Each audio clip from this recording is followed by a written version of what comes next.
ಇವತ್ತಿರುವ ಸಭೆಯಲ್ಲಿ ಎಲ್ಲರಲ್ಲಿ ಪ್ರತ್ಯೇಕವಾಗಿ ಕೇಳಿಕೊಂಡೆ ನಾನು. ಯಾರೂ ನನ್ನ ಸಹಾಯಕ್ಕೆ ಬರ್ತಾ ಇಲ್ಲ. ಯಾರೂ ನನ್ನ ಈ ಅನ್ಯಾಯವನ್ನು ತಡೆಯುತ್ತಿಲ್ಲ.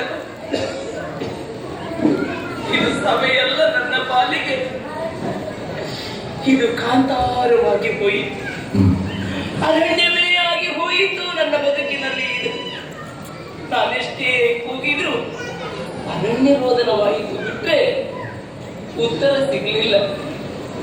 ಯಾಕೆ? ನನ್ನನ್ನು ಕಾಪಾಡಬೇಕು, ನನ್ನ ಮಾನ ಪ್ರಾಣವನ್ನು ರಕ್ಷಿಸಬೇಕಾದಂತ ನೀರನೇ ನನ್ನ ಕೈ ಬಿಟ್ಟ ಮೇಲೆ ಕಾವಲು ಯಾರಿದ್ದಾರೆ?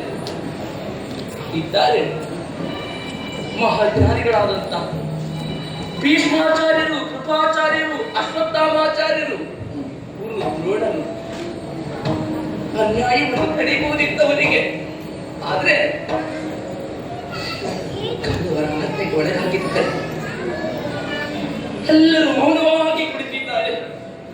ಆದರೆ ಎಲ್ಲವನ್ನು ತಡೆಯುತ್ತ ಅರ್ಹತೆ ಇದ್ದಂತಹ ಧೃತರಾಷ್ಟ್ರ ಭೂಪತಿ ಗಾಂಧಾರಿ ಅವರಿಗೆ ಫಲಹಿತ ಎನ್ನುವುದು ಇಲ್ಲಿ ಮುಖ್ಯವಾಗಿ ಕಾಡ್ತಾ ಇಲ್ಲ.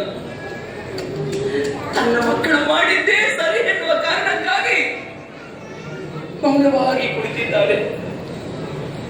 ಇಲ್ಲ, ಈ ಸಮಯದಲ್ಲಿ ನನ್ನನ್ನು ಕಾಪಾಡುವವರು ಯಾರು ಇಲ್ಲ. ಅಲ್ಲ, ನನಗೆ ಯಾರು ಇಲ್ಲ. ಕೇವಲ ನಾನೊಬ್ಬರು ಅನಾಥರು. ಅನಾಥರನ್ನು ಕಾಪಾಡುವವರು ಯಾರಿದ್ದಾರೆ? ಯಾರಿದ್ದಾರೆ?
ಅಚ್ಯುತ, ಗೋವಿಂದ, ಮಾಧವ, ನೋಡು ನಿನ್ನ ಮೈದುನರ ಮರುಳಾಟಿಕೆಯಿಂದ ಓದುದೆಲ್ಲ ಮಾನವು ಈ ಕೌರವನ ದೆಸೆಯಿಂದ ಅನಾಥಳು ನಾನು, ಅನಾಥ ರಕ್ಷಕ ನೀನು. ಗೋವಿಂದ ಅಂತ ಹೇಳಿದ್ರೆ ಕೇವಲ ಗೋವುಗಳನ್ನು ಕಾಪಾಡಿದವ ಮಾತ್ರ ಅಲ್ಲ, ಭೂಮಿಯನ್ನೇ ಪಾಲಿಸಿದವನು. ಅನಾಥ ರಕ್ಷಕ ನೀನು. ಕರುಣೆ ಇರುವುದೇ ಪ್ರಧಾನವಾದಂಥ ಗುಣ ಇರುವುದು ದೇವರಲ್ಲಿ ಮಾತ್ರ ಬಂದೆ. ಓ ಕರುಣಾ ಸಾಗರ ಕೃಷ್ಣ, ನೀನೇ ಗತಿ, ನೀನೇ ಮತಿ. ಗೋವಿಂದ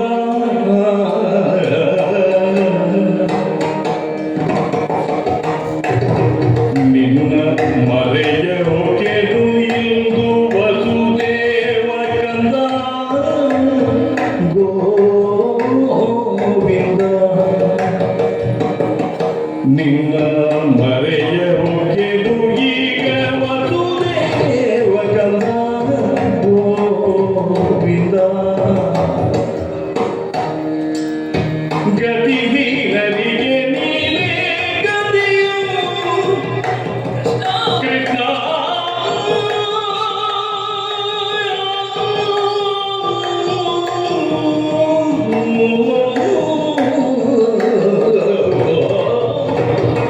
ಗತಿಹೀನರಿಗೆ ನೀನೇ ಗತಿಯು ಲಕ್ಷ್ಮೀಪತಿಯನ್ನ ಮಾನವನೀ ಕನಿಕಾಯೋ ಪತಿತ ಪಾವನ ಪಾಪದ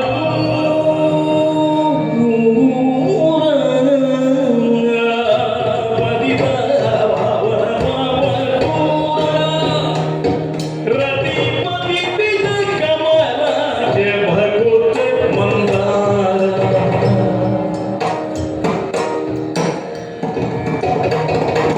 ಕರುಣದಿ ಕಾಯೋ ಗೋವಿಂದ ನಿನ್ನ ಮರೆಯ ಹೋಗಿರು ಈಗ ವಸುದೇವ ಕಂದ ಗೋವಿಂದ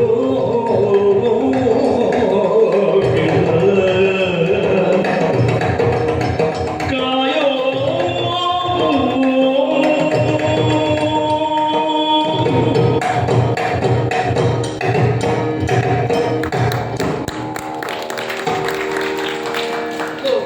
ಸಾಗರ,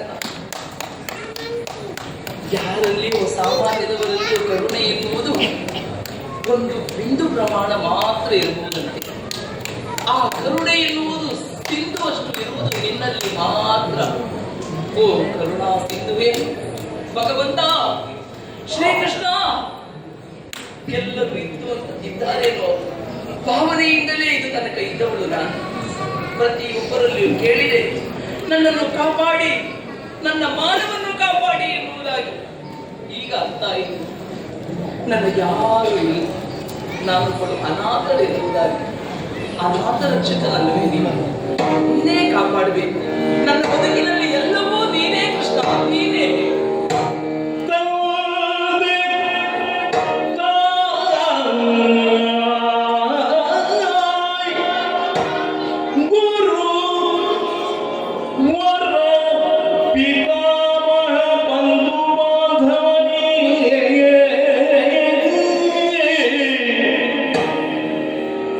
ತಂದೆ ತಾಯಿ ಗುರು ವರ ಪಿತಾ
ಕೃಪೆ ನಿನಗೆ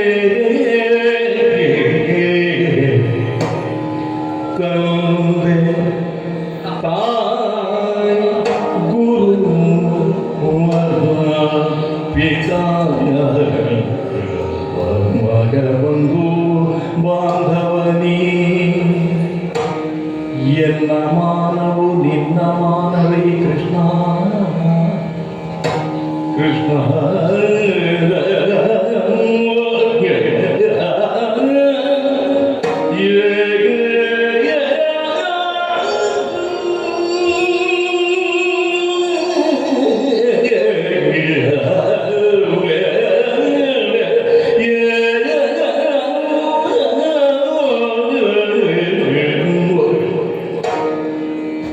ಹರಿ ಅಚ್ಯುತಾನಂದ ಹೀಗೆ ಜನಾಮೋದರ ದೀನ ಜನಬಂಧು ಕರುಣಾ ಸಿಂಧು ಕೃಷ್ಣ ಕೃಷ್ಣ ಕೃಪಾ ಸಿಂಧು ಹರಿ ಹರಿ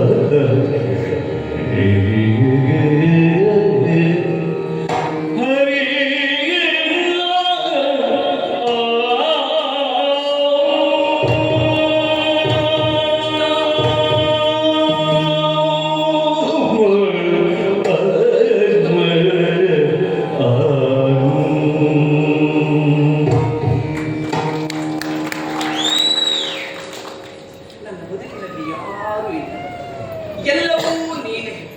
ತಂದೆ ತಾಯಿ ವರ ಪಿತ ಬಂಧು ಬಾಂಧವರು ಎಲ್ಲವೂ ನೀನೆ. ಈ ದೇಹವೂ ನನ್ನದಲ್ಲ, ಈ ಮಾನವೂ ನನ್ನದಲ್ಲ. ನನ್ನ ಮಾನ ಬೇರೆಯಲ್ಲ, ನಿನ್ನ ಮಾನ ಬೇರೆಯಲ್ಲ ಕೃಷ್ಣ. ನನ್ನ ಮಾನವನ್ನು ನೀನೇ ಕಾಪಾಡಬೇಕು, ನೀನೇ ಕಾಪಾಡಬೇಕು. ಇಷ್ಟು ಕೇಳಿಕೊಂಡು ನನ್ನ ಕೂಗೆನ್ನುವುದು ನಿನ್ನ ಮನವು. ಯಾಕೆ ನನ್ನನ್ನು ಕಾಪಾಡುವುದಕ್ಕೆ ಬರ್ತಾ ಇಲ್ಲ? ಅರ್ಥವಿಸಿಕೊಂಡು ನನ್ನಲ್ಲಿರುವಂತಹ ಮಮಕಾರ ಮತ್ತು ಅಹಂಕಾರ, ಯಾರಲ್ಲಿ ನಾನು ನನ್ನದು ಎನ್ನುವುದಿರ್ತದೋ ಅವರ ಬಳಿ ನೀವು ಬರುವುದಿಲ್ಲ. ನನ್ನ ಬದಿಯಲ್ಲಿ ನನ್ನ ಬಂಧುಗಳು ನನ್ನ ಬಾಂಧವರು ಎನ್ನುವಂತ ಮಮಕಾರ ಎನ್ನುವುದಿತ್ತು, ಬಿಟ್ಟೆ ಕೃಷ್ಣ. ಆ ಮಮಕಾರವನ್ನು ಬಿಟ್ಟೆ. ಇನ್ನೊಂದಿದೆ, ಅಹಂಕಾರ. ದುಶ್ಯಾಸನ ಸೀರೆಯನ್ನು ಸೆರಗನ್ನು ಹಿಡಿದು ಎಳೆಯುತ್ತಾ ಇದ್ದಾನೆ. ಎಡಗೈಯಿಂದ ನನ್ನ ಸೀರೆ ಸೆರಗನ್ನು ಬಿಗಿಯಾಗಿ ಹಿಡಿದಿದ್ದೇನೆ. ನನ್ನ ಮಾನವನ್ನು ನಾನು ಕಾಪಾಡಿಕೊಡ್ತೇನೆ. ಅದು ಅಹಂಕಾರ. ಬಿಟ್ಟೆ ಕೃಷ್ಣ. ಆ ಮಮಕಾರವನ್ನು ಬಿಟ್ಟೆ, ಅಹಂಕಾರವನ್ನು ಬಿಟ್ಟೆ. ಇಗೋ ಇಗೋ ನನ್ನ ಮಾನ ಬೇರೆ ಎಲ್ಲ, ನಿನ್ನ ಮಾನ ಬೇರೆ ಎಲ್ಲ ಕೃಷ್ಣ. ಬಿಟ್ಟೆ, ನೀನೇ ಕಾಪಾಡಬೇಕು.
ಎಲ್ಲಿಂದ ಆಗುದಿಲ್ಲ, ಎಲ್ಲಿ ಅರ್ಥಕ್ಕೂ ಆಗುದಿಲ್ಲ. ಯಾರನ್ನಾದ್ರೂ ನಾಲ್ಕು ಜನರನ್ನು ಕರೆಯುವ ಒಂದು ಹೊತ್ಕೊಂಡು ಹೋಗಿಲ್ಲ. ನಾಲ್ಕು ಜನ ಈ ಕಡೆ ಬನ್ನಿ, ನನ್ನನ್ನು ಕೊಂಡು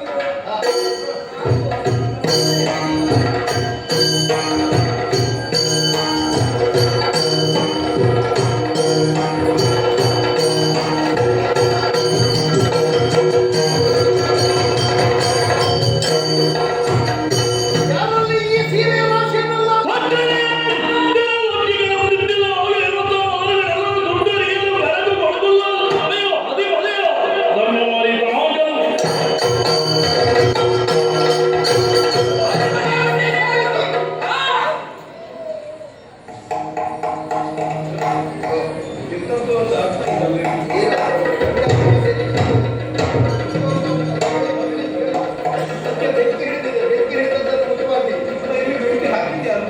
ಅದು ಬೆಂಕಿಯ ಮಗಳ ಕಣ್ಣಿಂದ ಬಂದದ್ದು. ಹಾಗೆ ಬೆಂಕಿಯಿಂದ ಹುಟ್ಟಿದವರೆಲ್ಲ ನೋಡಿದಾಗ ಬೆಂಕಿ ಬರ್ತದೆ ದೊಡ್ಡ ಸಂಗತಿ ಅಲ್ಲ.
ದಾಸಿ ದಾಸಿಯೇ ನೀನು.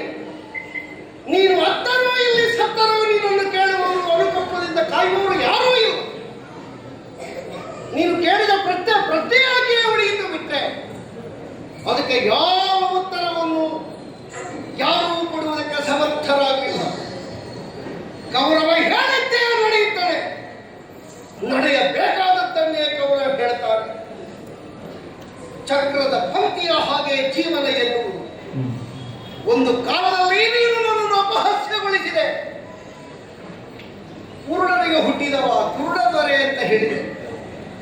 ಹತ್ತಿರಾವತಿಯ ಸಭೆಯಲ್ಲಿರುವವರೆಲ್ಲರೂ ಕುರುಡನೇ ಹೋದಾದ್ರೆ ನೀನು ಸೀರೆ ಉಟ್ಟರೆ ಅನುಗುಣದೆ ಬತ್ತಳೆಯಾಗಿ ನಿಂತರೆ ಕುರುಡನಿಗೆ ಸೀರೆ ಉಟ್ಟರೂ ಒಂದೇ, ಸೀರೆ ಉಡೆದವರು ಒಂದೇ. ಕುರುದೊರೆಯ ಸಭೆಯಲ್ಲಿ ಆ ಕಾರಣದಿಂದ ನಿನ್ನನ್ನು ಬತ್ತವಾಗಿಸುವುದಕ್ಕೆ ನಾನು ಆಜ್ಞೆ ಕೊಟ್ಟ. ಮರ್ಯಾದೆಯ ಹೆಣ್ಣು ಬತ್ತಲೆಯಾಗಬೇಕು ಅಂತ ಇಲ್ಲ. ಮಾನವತೆಯ ಸೀರೆಯ ಆಕ್ಷೇಪಕ್ಕೆ ತೊಡಗಿತು ಅಂತಾದ್ರೆ ಅಥವಾ ಸೀರೆಯ ಸೆರಗಿಗೆ ಅನ್ಯ ಪುರುಷ ಕೈ ಹಾಕಿದ ಅಂತಾದ್ರೆ ಅವಳಿಗೆ ಸಾವಿರ ಸಮಾನವಾಗಿರುವಂತಹ ಅಪಮಾನ ಆಯಿತು ಅಂತ ಲೆಕ್ಕ. ಅಟ್ಟಕ್ಕಾಗಿಯೇ ನಿನ್ನನ್ನು ಅಪಮಾನಗೊಳಿಸಿದರೆ ವಿನಃ ನಿನ್ನನ್ನು ಬತ್ತಲೆಯಾಗಿಸಬೇಕು ಎನ್ನುವುದು ಪ್ರಪೂರ್ಣ ಪ್ರಮಾಣದ ನಮ್ಮ ಇಚ್ಛೆಯೂ ಅಲ್ಲ, ಇರಾದೆಯೂ ಅಲ್ಲ. ಆದರೆ ದಾಸಿಯಾದ ನೀನು ಸಂಕೋಚ ಪಡಬೇಕು ಅಂತ ಇಲ್ಲ. ನನ್ನ ರಾಣಿ ವಾಸದಲ್ಲಿ ಏನು ಆಗ ಹೇಳಿದ ಹಾಗೆ ವಿಪುಲವಾಗಿ ನಿಲ್ಲಬೇಕಾದರೆ ಗೊತ್ತೈತೆ. ತರುಣಿಯಾದ ನೀನೇನು ನೋಡ್ತೀವಿ ಬಾ. ಗುರು ಸಾಮ್ರಾಟರಾದಂತಹ ಕೌರವೇಶ್ವರನ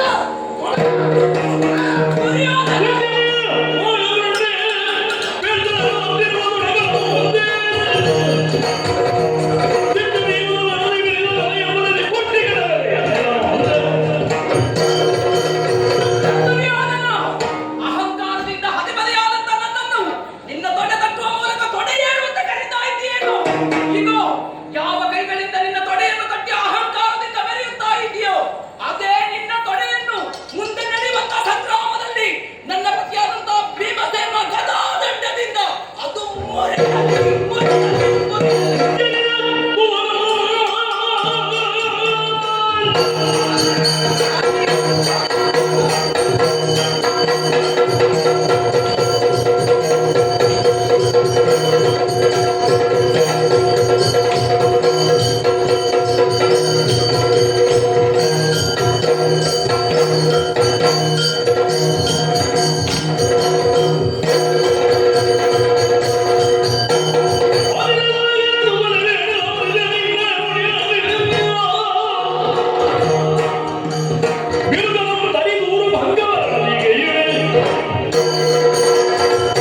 ನಾನು ಭೀಮಸೇನಲ್ಲ, ನಿನ್ನ ಗಂಡನಲ್ಲ. ಇದು ನನ್ನ ಪ್ರತಿಜ್ಞೆ. ತುಂಬಿದ ಸಭೆಯಲ್ಲಿ ನನ್ನನ್ನು ಜಾರೆ ಅಂತ ಹೇಳಿದ ಕರ್ಣನಿದ್ದಾನೆ.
ಇವರೇನ್ ಹೇಳ್ತಾರೆ, ಮುಂದೊಂದು ದಿನ ಯುದ್ಧ ಘಟಿಸಿತು ಅಂತಾದ್ರೆ ನಾವು ಇಟ್ಟು ಮಾಡುವುದಕ್ಕೆ ಸಾಕ್ಷಿ ದೇವತೆಗಳು.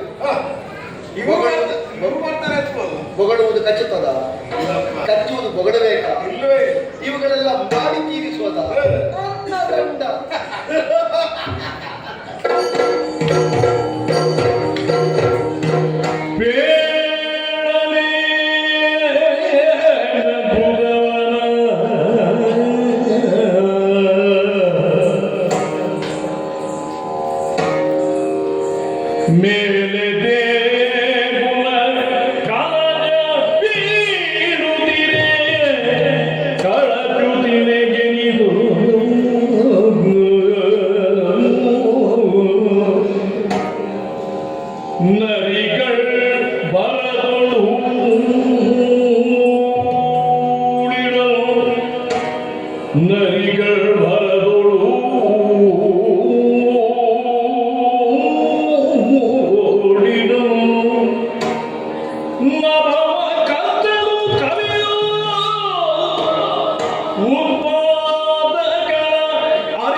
ನಾಡಿನಲ್ಲಿ ಉತ್ಪಾತಗಳೇ ಎದ್ದು ಕಾಣುತ್ತಾ ಇದೆ ಅಂತೆ, ಉಲ್ಕಾಪಾತವಾಗುತ್ತಿದೆ ಅಂತೆ, ಹಗಲಿನ ಹೊತ್ತಿನಲ್ಲಿ ನರಿಗಳು ಉಳಿದಿವೆ ಅಂತೆ, ಗೂಬೆಗಳು ಗೂಗುತ್ತಿದೆ ಅಂತೆ, ನಮ್ಮ ಅರಮನೆಯ ಅಲ್ಲ ದೇವ ಮಂದಿರದ ಕಲಶವೇ ಮುರಿದು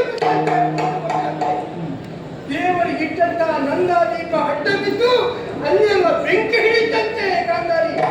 ಇದಕ್ಕೆಲ್ಲ ಮೂಲ ಕಾರಣ ಏನು? ಪತಿವ್ರತ ಹೆಣ್ಣಿನ ಕಣ್ಣೀರಲ್ವೇ? ಹೆಣ್ಣಿನ ಕಣ್ಣೀರು. ಅಮ್ಮ ಅಮ್ಮ ಅಮ್ಮ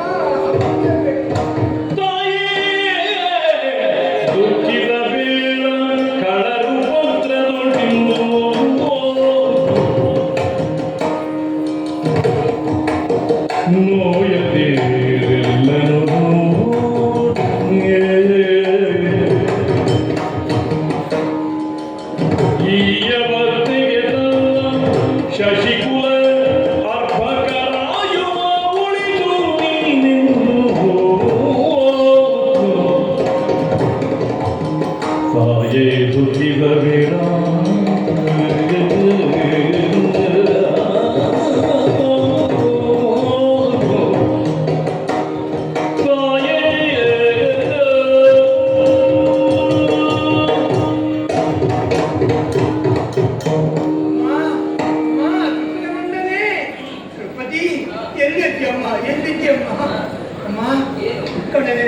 ಬೇಡಮ್ಮ, ಕಣ್ಣೀರ ಬೇಡ. ನಿನ್ನ ಕಣ್ಣೀರು ಈ ಭೂಮಿಗೆ ಬಿದ್ದರೆ ಭೂಮಿಯ ಗುರಿದು ಭಸ್ಮವಾಗಿ ಹೋಗುತ್ತಮ್ಮ. ಅದನ್ನ ಕಣ್ಣೀರು ಬೇಡ. ನನ್ನ ಮಕ್ಕಳು ಮಾಡಿದಂತಹ ಮಕ್ಕಳಾಟಿಕೆ ಹೌದಾಯ್ತಮ್ಮ. ನನ್ನ ಕುಡಿಗಳ ಆ ಪುತ್ರ ವ್ಯಾಮೋಹದಿಂದ ನನ್ನ ಬಾಯಿ ಮುಚ್ಚಿ ಹೋಯ್ತಮ್ಮ, ಮುಚ್ಚಿ ಹೋಯ್ತು. ನನ್ನ ಮಕ್ಕಳು ಮಾಡಿ ತಪ್ಪಿಯಾಗಿ ನಾನು ಕ್ಷಮೆಯನ್ನೇ ಯಾಚಿಸ್ತೇನಮ್ಮ. ಕ್ಷಮಿಸಬೇಕಮ್ಮ.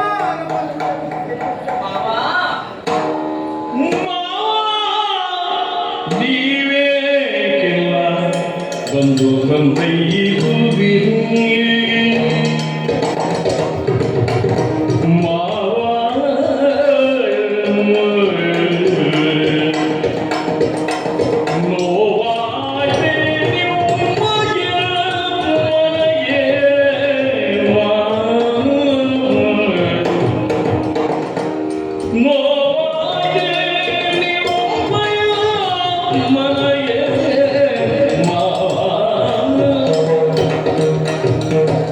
ಕೇವಲ ಪಾಪಿ ಎನ್ನಯ ಜೀವೆ ಸೆಳೆವಾಗ ಕಾವಲೇ ಮನವಿಲ್ಲ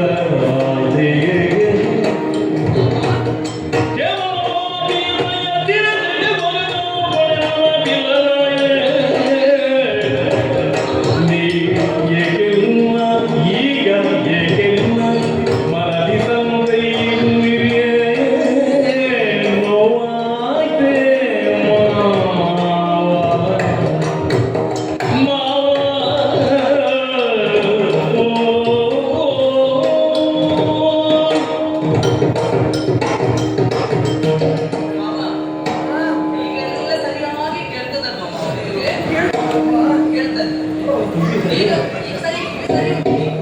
ಸರಿ ಉಂಟಮ್ಮ, ಕಣ್ಣು ಮಾತ್ರ ಕಾಣುವುದಿಲ್ಲ.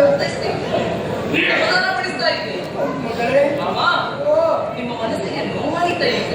ಮಗಳೇ, ಆಗ ನಿಮ್ಮ ಮಗ ಆ ದುಷ್ಟ, ಆ ಪಾಪಿ ದುಶ್ಯಾಸನ ನನ್ನ ಸೀರೆಯನ್ನು ಸುಲಿಯುವಾಗ ಸೆರಗೊಟ್ಟಿ ನಿಮ್ಮ ಕಾಲಬುಡದಲ್ಲಿ ಬಿದ್ದು ಅಂಗಲಾಚೆ ಕೇಳಿಕೊಂಡೆ ನಾನು. ನನ್ನ ಮಾನವನ್ನು ಕಾಪಾಡಿ ನಿಮ್ಮ ಮಗನಿಗೆ ಸ್ವಲ್ಪ ಬುದ್ಧಿ ಹೇಳಿ ಅಂತ. ಅದು ನಿಮಗೆ ಕೇಳಲಿಲ್ಲ. ಈಗ ಅಪಶಕುನ ಆದಾಗ ಮುಂದೆಲ್ಲ ತನ್ನ ಮಕ್ಕಳಿಗೆ ತೊಂದರೆ ಆಗ್ತದೆ ಎನ್ನುವಂತ ಕಾರಣಕ್ಕಾಗಿ ಈಗ ಸಂತೈಸ್ತಾ ಇದ್ದೀನಿ.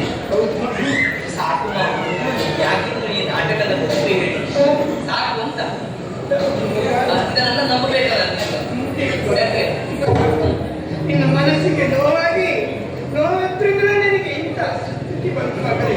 ಬೇಡ, ನೀವು ಈಗ ಒಂದು ಸಮಾಧಾನ ಮಾಡೋದು ಬೇಡ ಅಂತ.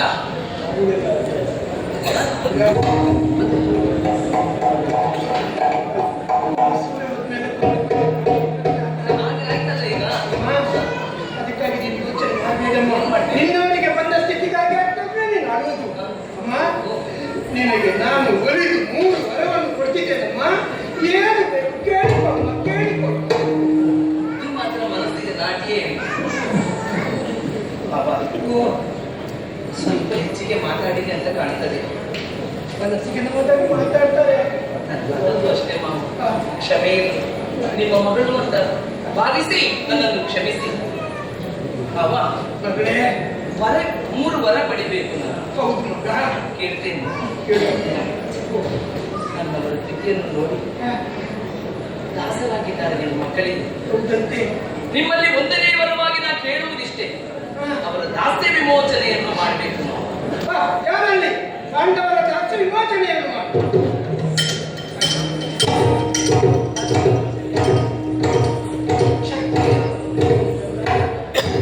ಆಯುಧ ಪಾಣಿಯಾಗಿ ಇರಬೇಕು ಕ್ಷತ್ರಿಯನಾದರು. ಆಯುಧ ಇರಲೇಬೇಕು. ಅದು ಅವರಿಗೆ ಭೂಷಣ ಮಗಳೇ, ಅಷ್ಟು ತಿಳಿಯದವನೇನು ನಾನೇನಲ್ಲ. ಯಾರಲ್ಲಿ ಪಾಂಡವರ ಆಯುಧವನ್ನು ಅವನವರಿಗೆ ಎರಡನೇ ವರ ಆಯ್ತು. ಇಷ್ಟಾದ್ರೆ ಸಾಕು ನಾವು. ಇನ್ನು 3ನೇ ವರ ಕೇಳು ಮಗ, ಕೇಳು. ನೀವು ಎಷ್ಟು ಕೊಡಬಹುದು ಅದನ್ನು ನನಗೆ ಕೇಳಲಿಕ್ಕೆ ಆಗುದಿಲ್ಲ. ಸಾಧ್ಯಾನಿಯಾದಂತ ನನಗೆ 2 ವರವನ್ನು ಕೇಳುವಂತಹದ್ದು ಮಾತ್ರ ಇರುವುದು. ನಿಮಗೆ 2 ವರ ಕೇಳುವುದು ಮಾತ್ರ ಸಾಧ್ಯ. ಆದರೆ ನಾನೇ ನಿನಗೆ ಮೆಚ್ಚಿ ವರವನ್ನು ಕೊಡ್ತಾ ಇದ್ದೇನೆ ಮಗಳೇ. ಇಂದ್ರ ಪ್ರಸನ್ನ ಬರುವಾಗ ಅರಸನ ಅಥವಾ ನಿನ್ನ ಗಂಡ ಪಾಂಡವರು 5 ನೀನು ಕೂಡ ಈಗ ಎಲ್ಲವನ್ನು ಕಳೆಕೊಂಡಿದ್ದೀರಿ ಎಂಬ ಚಿಂತೆಯನ್ನು ಮಾಡಬೇಡಿ ಮಗಳೇ. ನೀವು ಯಾವುದೆಲ್ಲವನ್ನು ಕಳ್ಕೊಂಡಿದ್ದೀರಾ ಎಲ್ಲವನ್ನು